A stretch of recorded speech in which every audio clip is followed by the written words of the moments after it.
guys, welcome back to another video on Solution Lab.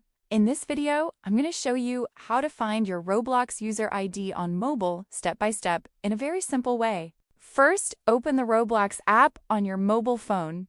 Once the app opens, tap on the three dots more option at the bottom right side of the screen. Now scroll down a little. From the menu, tap on Profile to open your Roblox profile. After your profile opens, look at the bottom right side. Tap on the Share Profile Link option. You'll now see multiple sharing options. From these options, tap on Copy Link. Now paste the copied link anywhere, like in Notes or a browser.